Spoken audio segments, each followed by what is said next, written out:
January 2011, the start of a new year and arguably a new era in the Arab world. Tens of thousands of Tunisians of all stripes take to the streets of this North African capital, demanding change. And change they got. Their voices drove the country's 23-year-long ruler, Zine El Abidine Ben Ali, into exile. And 9 months later, these are those same streets. Habib Bourguiba Avenue is named after Ben Ali's predecessor, the country's first president, who led Tunisia's liberation from French rule. The boulevard still inspired by its Parisian roots. And the fashion brands that dot the promenade serve as a reminder of Tunisia's close ties to the West. And while sipping lattes behind barbed wire is not the norm, it is one of a number of reminders of the recent unrest that brought Tunisia to where it is today, to sights that have never before been seen on these streets.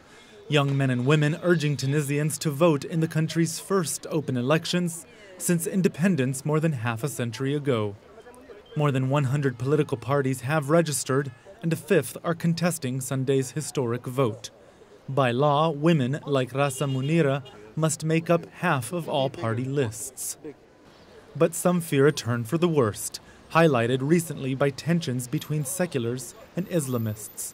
On the street, security forces are hoping for the best, but bracing for the worst. Police prevented CCTV's cameras from filming one confrontation. The leading Islamist party, Ennahda, held its final campaign rally on Friday with thousands attending. It was banned under Ben Ali and is now expected to perform strongly in the poll. Tunisia belongs to everybody. Tunisia is for secularists and for Islamists. They can both coexist. Tunisia belongs to everybody, men and women, with equality. He'll face strong opposition from a number of groups, including Najib Chebi's Progressive Democratic Party, secular liberals that have already vowed not to sit in a coalition with the Islamists, despite national calls for unity. I'm very optimistic, and we believe in God that we are going to win.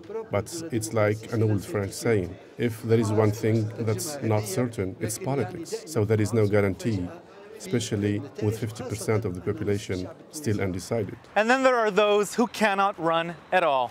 Just beyond this highway directly behind me is a military base, and deep inside of it, a compound, a prison if you will, housing members of Ben Ali's now banned RCD party, as well as members of his and his wife's immediate family. They are out of sight and out of mind, cut off from Tunisian society completely. Now, many say the true test of this country's transition to democracy will be not just Sunday's vote, but how any new government will be able to deal both justly and transparently with the old one.